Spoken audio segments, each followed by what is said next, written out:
Motoring 2013 is brought to you in part by Shell V-Power Premium Gasoline.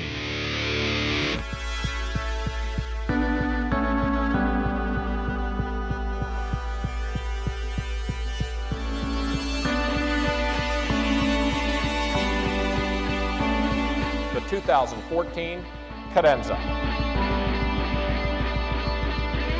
At the LA Auto Show, Kia lived up to its slogan, "The power to surprise," when it introduced the new Cadenza. Why surprise? Well, for Kia, this vehicle represents, to quote them, a step up as they make their first foray into the premium sedan segment, which includes cars like the TL, the Maxima, and the LaCrosse, just to name a few. Well, this week, we find ourselves in the beautiful Napa Valley, and we're going to check out the Cadenza and also try and find out why Kia feels a need to go upmarket.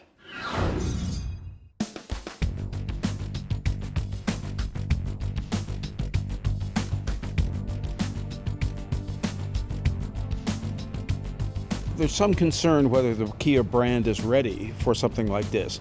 But I always think of Wayne Gretzky's comment that you miss 100% of the shots that you don't take.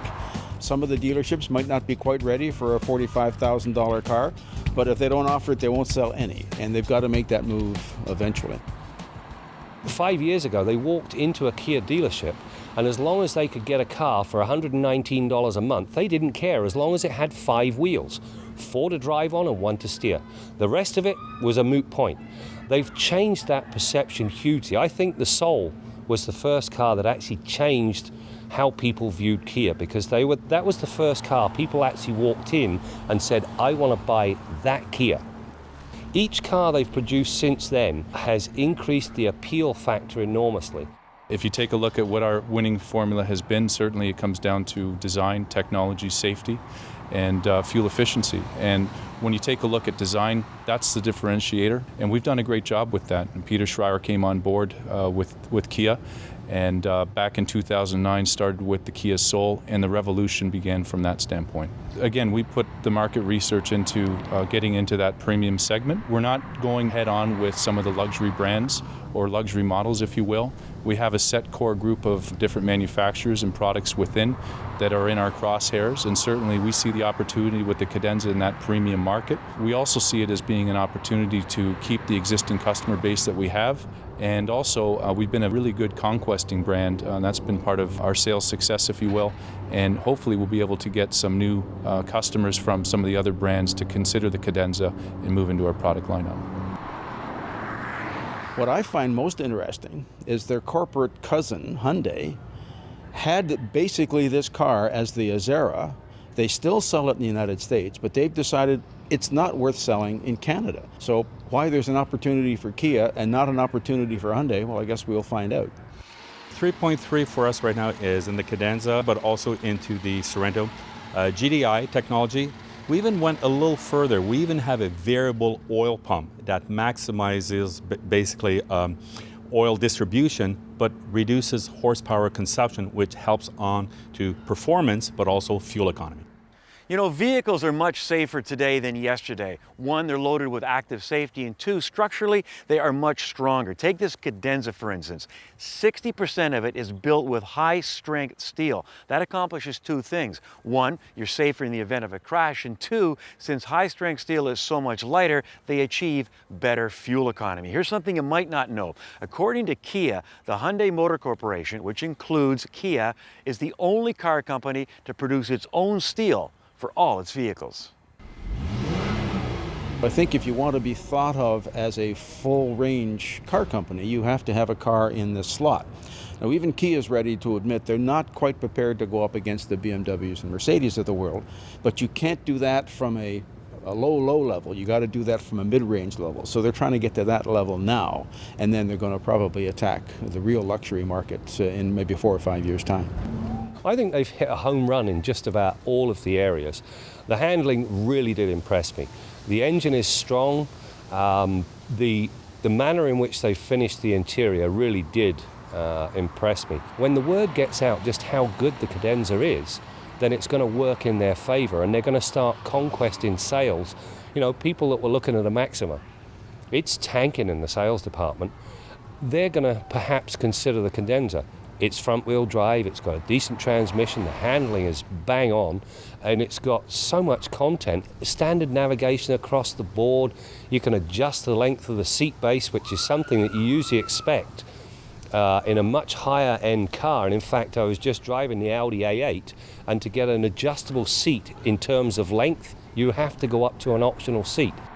It's called hydrophobic glass. It's not new technology, but it's being used by Kia for the first time in the Cadenza. What it does is kind of like Rain-X, it repels water. They're using it in the driver and the passenger side. Now check out this comparison. As you can see, it really works. What does that do? Well, it gives you better visibility during poor weather conditions, and hey, that's a good thing. It's a handsome car, it's nicely finished inside, it's got good room, it's got competitive power, decent performance. The question is, and this is something that only time will tell, are people ready to pay $45,000 for a Kia? And we'll find out. How was that? It was really, really fun. Definitely something different. The car really keeps you stable. I did hold on for extra support. It probably wasn't necessary, but it looks a lot scarier than it feels. How's that guy's driving? He's pretty impressive, actually. Good job. As Jerry and the Pacemakers almost sang, "Don't let the sun catch you driving." More later on Kenzie's Corner.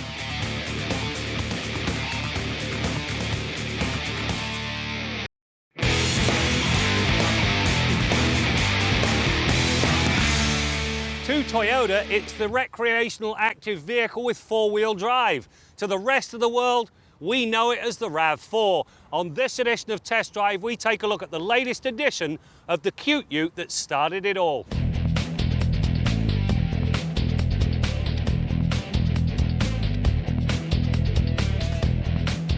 The RAV4's look is now sharper and features bulging fenders and something that resembles a style line or two.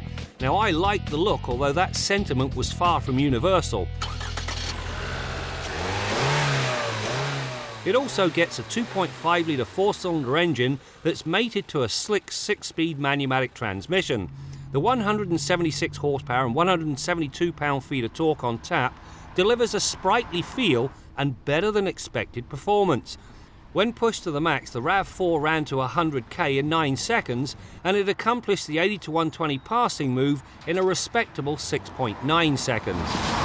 There's no question the 6-speed automatic is an improvement. However, I do have a pet peeve, and it boils down to a simple thing. Whenever the driver consciously selects the manual mode, what does the car do? It automatically shifts into 4th gear, which is invariably the wrong one. Tell me, why would anybody in their right mind, when I decide to shift gears manually, do something automatically? It makes absolutely no sense. The RAV4 has 3 different driving modes. Eco softens everything in an attempt to get the best fuel economy out of the engine, and it proved to be just fine about town. The normal and sport modes sharpen things progressively. Sport is the best as it puts much more urgency in the RAV's response. It not only sharpens the throttle and stretches out the upshifts, it also firms the steering. Likewise, the suspension limits the amount of body roll, and the feedback from the steering, even when pushed through the pylons, proved to be a notch above the norm. You know, Toyota have done a bang-up job cleaning up the interior of this RAV4. Much nicer materials, comfortable seats, you name it, it's all there. There are, however, 2 issues. The first one, right here, is the on-off switch for the lane departure warning. Sitting up here, it looks like an afterthought. It should have been put down here, along with the rest of the buttons the driver can't see. The bigger issue, however, is this screen. It is just way too dim, in spite of the fact it's set for daytime setting and the brightness is cranked to max. The oddity in all of this, when you select reverse and the backup camera comes on, it's crystal clear. Go figure. Another reason the RAV4 feels so sharp is the fact the ground clearance has been dropped by 30mm, which brings a lower centre of gravity. Yes, some will lament the crimp it puts in the RAV's off-road ability, but I welcomed the tighter handling.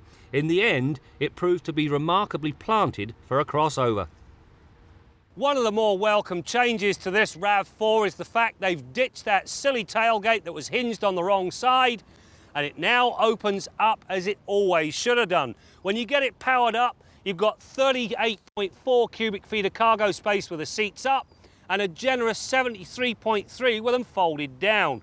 It really is a very large cargo area for what is, after all, a compact SUV. The handling is also helped by the RAV's optional all-wheel drive system, especially when the sport mode is engaged. In this mode, the RAV4 stops being a front driver and starts sending more power to the rear wheels when entering and driving through a corner. This brings some welcome neutrality to the drive. The system also features auto and lock modes. Auto drives the front wheels until some rear drive action is required, while lock splits the power 50-50 front to rear until the RAV4 hits 40k. At this point, it reverts back to automatic operation. In spite of my comments about the navigation system and the screen, the improvements Toyota have made to this RAV4 are very welcome. They've taken the original concept, and that was functional flexibility without having to drive a small house, and they've built on that to the point where this vehicle is now, once again, one of the top contenders.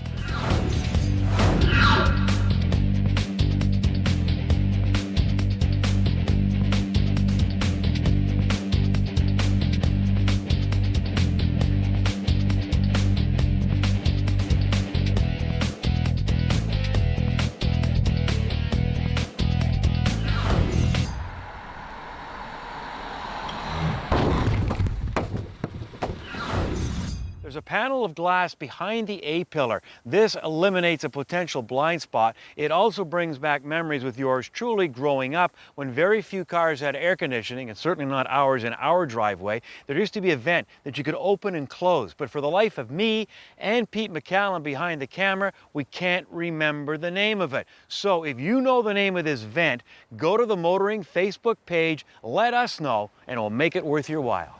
When I asked that question, we really had no idea what kind of response we would get from you, our viewers. Well, it was overwhelming. And you know, over the years, depending on where you lived and at what period of time, that window did have numerous names. But the overwhelming consensus is, and Bill Gardner has confirmed it, that window was known as the no draft window. Now, originally, we're going to pick one winner. No, we're going to pick 5 winners. You're going to get some motoring swag, and since it was a rondo, Kia Canada is also going to kick in a prize or two. So this is what you do. Keep an eye at motoringtv.com as well as the Motoring Facebook, and we'll announce all our winners.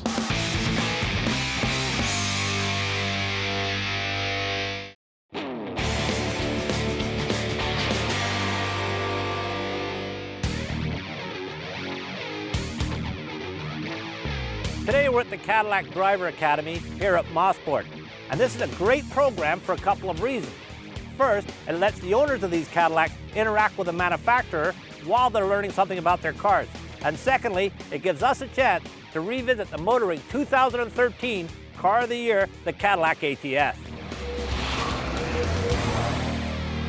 It's a great opportunity for our customers and for the manufacturer to engage with the customers. And what we've learned from doing this program for year over year is the customers love their Cadillacs when they arrive, but once they've gone through all the exercises and done the hot laps and things like that, they really fall in love with their car that much more. And it is a great opportunity for us to talk to customers, engage, hear all the positive comments, and hear all the feedback that they give us. And it's truly a remarkable experience, and I wish we could do more of it. They didn't realize what their car could actually do, and they thought, you know, everyone thinks, oh, I can drive, no problem, I've been driving for years. But once they go through all the exercises that we put them through, they realize that they've got an awful lot to learn, and they have a great learning experience, and they're actually mesmerized by what the car can actually do.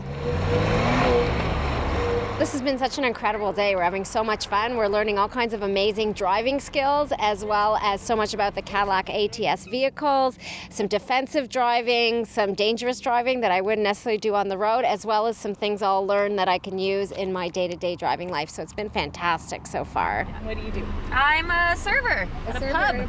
Yeah. Change in pace? Yeah.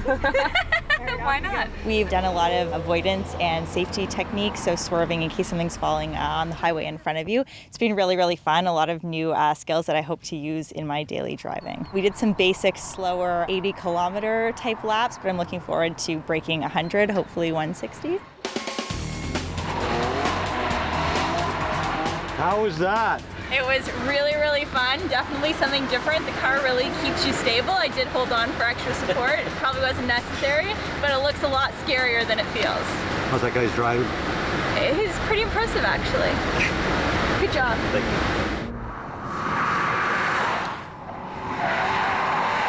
It's a good sized car, and to be able to go from 0 to 100 in no time flat and to be able to test that out is a lot of fun. It's a great car. It drives really nice and it's a really solid drive, so you always feel like you're in control, but you still have, like a solid vehicle behind you.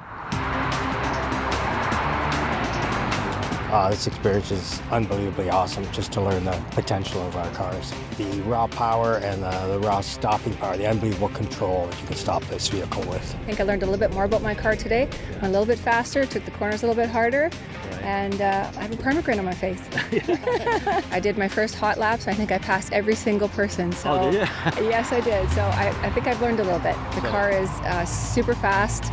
We did a few modifications to it, but just stock, I don't think you can get bang for buck. The car is fantastic. It's been awesome. It's incredible to see how much support they have and how strongly they believe in their product, and it only passes on and reinforces my belief in their product. This is just unbelievable experience.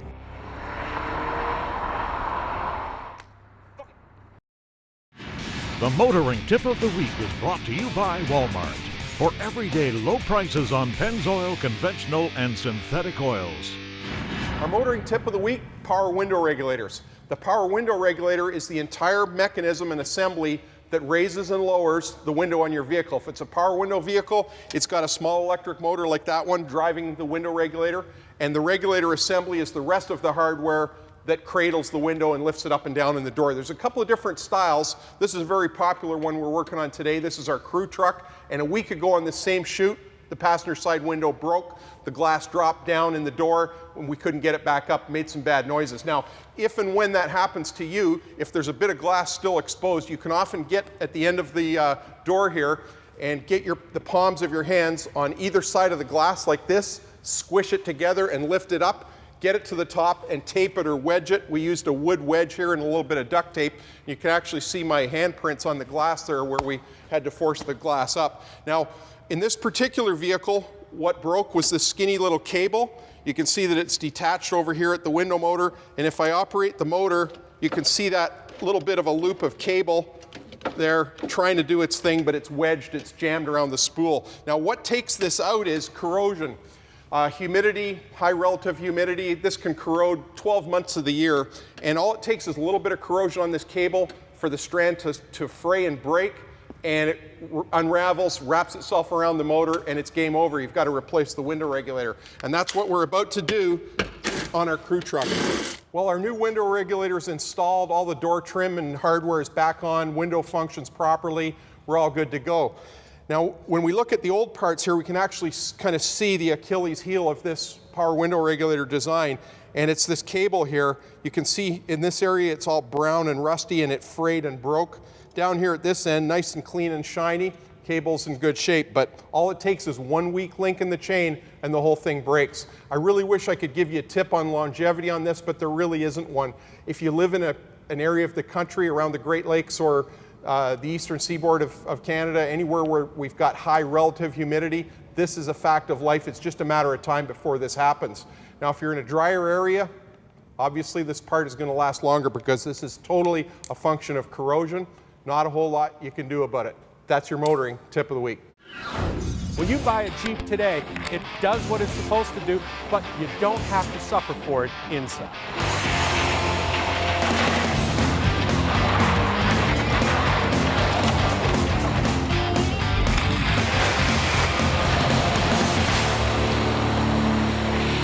Closed captioning for Motoring 2013 is brought to you by Greener, fuel efficient, global. This is Chevrolet Now, driving our world forward.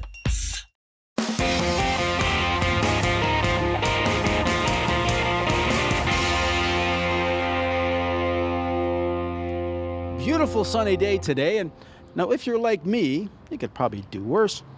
You probably thought that you couldn't get damaged by the sun in a closed car. Well, turns out that's not true. The laminated glass that virtually every car has in a windshield will prevent the UVB rays from getting onto you, and they're the ones that cause sunburn. But it turns out the UVA rays, the ones that cause skin cancer, can go right through any kind of glass.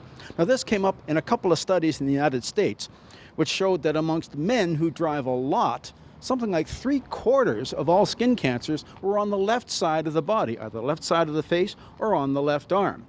The laterality, as the researchers call this, was less pronounced in women because, feminism notwithstanding, if a man and a woman are both in a car, chances are the man is driving. In Australia a couple of years ago, they were particularly concerned about skin cancer on the back of people's hands. It turns out Australians tend to drive at the 10-to-2 position, which maybe is another reason why they should be driving at 2:45. Now, one of the reasons I don't look any different than I did when this show started 25 years ago is that I moisturize twice a day. And the daytime cream I use has an SPF of 30. The rest of the time, well, you know, maybe we should all obey the advice that our mothers all gave us, and was also the title of that self-help book a few years ago, Wear Sunscreen. Now, I didn't used to do that in an open car for sure, but in closed cars now, well, I'm using this all the time. Smells nice too. I'm Jim KENZIE. With the Cadenza, you wonder if Kia is risking a lot of goodwill that it has earned with you, the consumer, thanks to a string of successful vehicles. I don't think so. First of all, the premium sedan segment is small, and this car can run with the competition. A lot of standard equipment, lots of room for passengers and cargo, and it's quick. It is fun to drive. And you know, if it's true that success breeds success, well, Kia will leave that up to you. Before we go, make sure you check us out at motoringtv.com and join us on Facebook for the total motoring experience. That's it for now. We'll see you next time out as we continue to bring you more stories about cars and the people who drive them. I'm really happy to see GM back in the game. 3-4 years ago, I was scared that there may never be another Chevy pickup. So it's great to see them there, and this competition is what actually makes this market fantastic, because they're pushing so hard that you're going to start seeing improvements every single year, right across the board. Motoring 2013 has been brought to you in part by Shell V-Power, premium gasoline.